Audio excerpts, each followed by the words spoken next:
आपने भगवान शिव के बहुत सारे मंदिर देखे होंगे, लेकिन क्या आपने कभी ऐसा शिवधाम देखा है जहां नदी के बीच भगवान शिव का शिवलिंग विराजमान हो, जहां चारों तरफ पानी दिखाई देता है और उसी पानी के बीच भक्त अपने भोलेनाथ के दर्शन और जलाभिषेक के लिए पहुंचते हैं।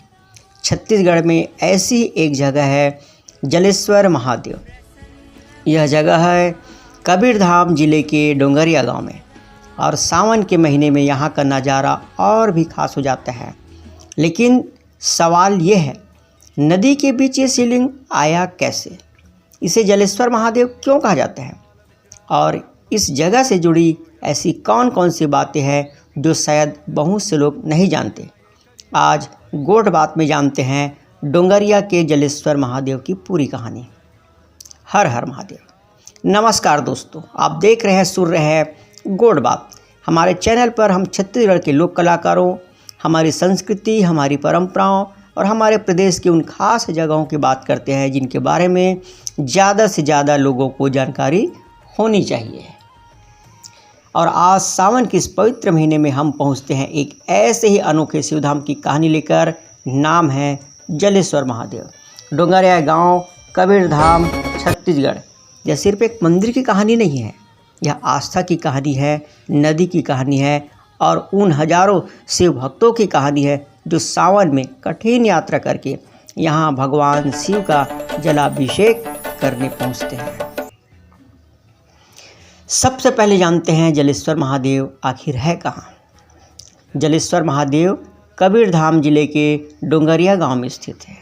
छत्तीसगढ़ जनसंपर्क विभाग की जानकारी के अनुसार डोंगरिया गांव कवर्धा से लगभग 26 किलोमीटर की दूरी पर है। डोंगरिया गांव फोक नदी के क्षेत्र में बसा हुआ है और इसी फोक नदी के बीच एक ऐसा शिवलिंग मौजूद है जिसे स्थानीय और सरकारी जानकारी में स्वयंभू शिवलिंग के रूप में बताया गया है। दोस्तों, इसी शिवलिंग को जलेश्वर महादेव कहा जाता है। यानी इस जगह की सबसे खास बात यही है, भगवान शिव का शिवलिंग नदी के बीच मौजूद है। अब यहाँ एक शब्द आता है स्वयंभू। आखिर स्वयंभू का मतलब क्या होता है? धार्मिक मान्यता में स्वयंभू का अर्थ ऐसी दिव्य प्रतिमा या शिवलिंग से लिया जाता है जिसके बारे में मान्यता हो कि वह किसी व्यक्ति द्वारा स्थापित नहीं किया गया, बल्कि प्राकृतिक रूप से प्रकट हुआ।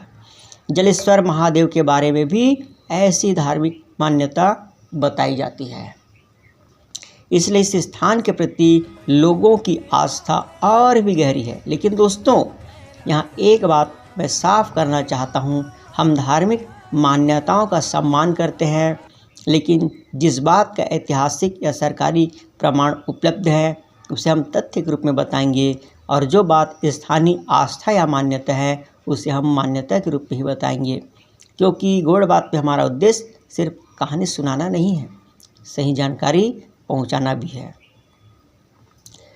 अब जरा इस दृश्य को देखिए, चारों तरफ पानी, बीच पे भगवान शिव और भक्त किनारे से हाथ जोड़कर दर्शन करते हुए। यही दृश्य जलेश्वर महादेव को बाकी जगह से अलग पहचान देता है। बारिश के मौसम में जब नदी में पानी बढ़ता है तो इस जगह का स्वरूप और भी अलग दिखाई देता है, और सावन में जब भगवान शिव के भक्त यहाँ पहुँचते हैं तो पूरा वातावरण हर हर महादेव और बोल बम के जयकारों से गूंज उठता है। अब आते हैं इस कहानी के सबसे खास हिस्से पर, सावन। सावन का महीना आते ही भगवान शिव के मंदिरों में भक्तों की संख्या बढ़ जाती है। लेकिन जलेश्वर महादेव से जुड़ी कांवड़ यात्रा अपने आप में काफ़ी खास है।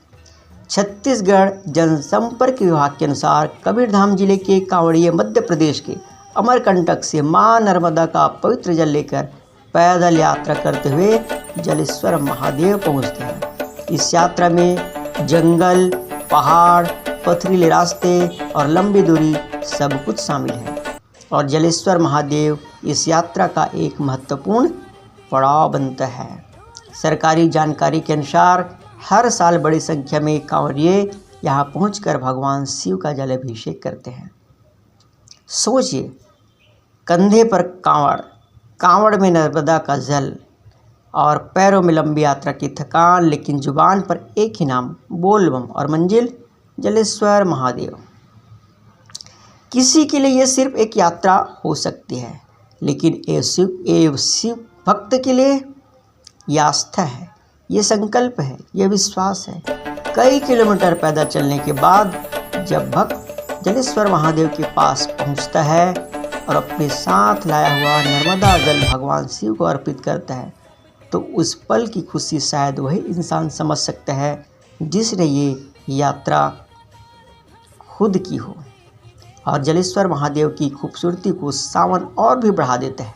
बारिश, हरियाली, नदी में बहता पानी और बीच में विराजे भोलेनाथ। आपने तस्वीरों में ज़रूर देखा होगा, लेकिन जब इसे वीडियो में देखेंगे तो आपको समझ में आएगा कि इस जगह को लेकर लोगों में इतनी आस्था क्यों है। लोग किसी धार्मिक स्थान पर इसलिए नहीं पहुंचते कि वहां एक मंदिर बना हुआ है। वे वहां पहुंचते हैं अपनी आस्था लेकर, अपनी मनोकामना लेकर, अपनी श्रद्धा लेकर। और जलेश्वर महादेव के प्रति भी लोगों की ऐसी गहरी आस्था है। सावन में तो यहाँ से भक्तों की विशेष भीड़ देखने को मिलती है। अब जलेश्वर महादेव की कहानी को थोड़ा और बड़ा करके देखिए। कबीरधाम में भगवान शिव से जुड़े कई प्रसिद्ध धार्मिक स्थल हैं। पहले भोरमदेव, दूसरा बूढ़ा महादेव और तीसरा डोंगरिया के जलेश्वर महादेव। सावन में अमरकंटक से नर्मदा जल लेकर आने वाली कांवड़ियों की यात्रा इन शिव स्थलों को आपस में जोड़ती हुई दिखाई देती है। सरकारी जनसंपर्क जानकारी के अनुसार श्रद्धालु अमरकंटक से जल लेकर लंबी पद यात्रा करते हुए जलेश्वर महादेव और फिर आगे भोरमदेव आदि शिव स्थानों तक पहुंचते हैं। इसलिए जलेश्वर महादेव को सिर्फ एक स्थानीय मंदिर के रूप में नहीं, बल्कि कबीरधाम की शिव भक्ति की परंपरा की एक महत्वपूर्ण पड़ाव के रूप में भी देखा जा सकता है।